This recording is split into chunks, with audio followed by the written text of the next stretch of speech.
예, 시청자 여러분 안녕하십니까. 개장과 함께하는 출발 마케돈 2부 시작합니다.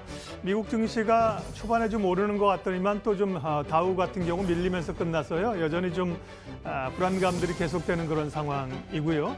트럼프 대통령이 코로나19 관련돼서 자국에서 이제 자국 국민들을 대상으로 기자회견을 한다는 겁니다. 현지 시간으로 오후 6시에서 조금 늦춰졌다고 해서 우리 시간으로 이제 지금 8시 28분이네요. 8시 반쯤 얘기를 한다고 하는데 또 뭔 얘기를 하실지 아주 좀 고민입니다. 자국 내에서 우리 잘 통제하고 있고 뭐 이런 정도 얘기해서 끝나면 좋겠지만 중국에 이어서 한국도 문제이니 뭐 한국을 얘기한다든지 만약이라도 또 한국에서 오는 분들도 단기적으로 입국을 거절하겠다 이런 얘기 하게 되면 국내 증시에는 타격을 줄 것 같아서요. 예, 그 얘기 조금 긴장하고 있는 상황이고요.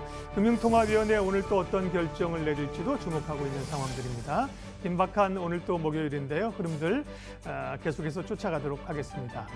투자자들이 이런 어려울 때 좀 생각해 보시면 좋을 얘기 오늘은요. 예, 단어가 선물인데요. 예, 지금 이럴 참 분위기가 아니죠. 누가 꽃 주고 선물, 선물 받고 그럴 분위기면 좋겠지만 지금의 우리가 느끼고 있는 상황들은 사실 선물이 아니라 재앙 아닙니까? 국가적인 재앙, 전 세계적인 재앙을 당하고 있는 상황인데요.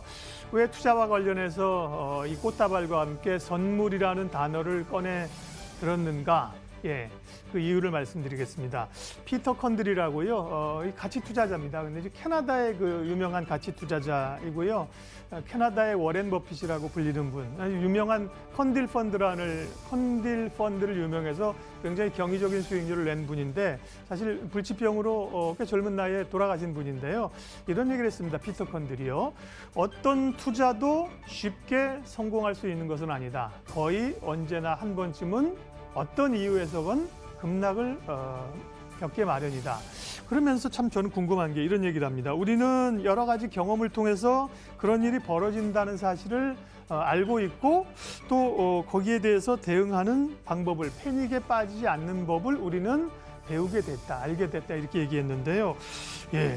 그게 뭘까 개인적으로는 궁금한데요. 이런 거일 것 같아요. 다음 얘기를 들어보면 컨들이 그래서 무슨 얘기를 하냐면요. 소위 가치 투자자들 얘기를 합니다. 가치 투자자라고 하면 벤저민 그레이엄에서 부탁해서 이제 워렌 버핏까지 쭉 가는 건데요.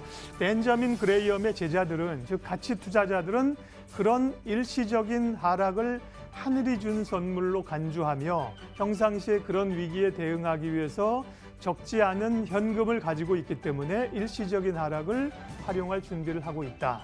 그래서 피터 컨들이 배웠다는 지혜라고 하는 것은 주가 급락은 언제든지 올 수 있다는 걸 예상하고 일정 부분의 현금을 가지고 있다가 그런 기회를 노려서 주식을 산다는 거죠. 그러면서 이런 지금과 같은 재난적인 어떤 이유에서든 급락이 오는 상황을 하늘이 준 선물로 간주한다는 얘기입니다. 그런데 뭐 지금 그런 표현이 참 쓰기가 참 민망할 정도여서 저도 제목에 하늘이 준 선물이라는 표현은 못 썼고 좀 완화해서 선물이라는 표현을 썼는데요. 예.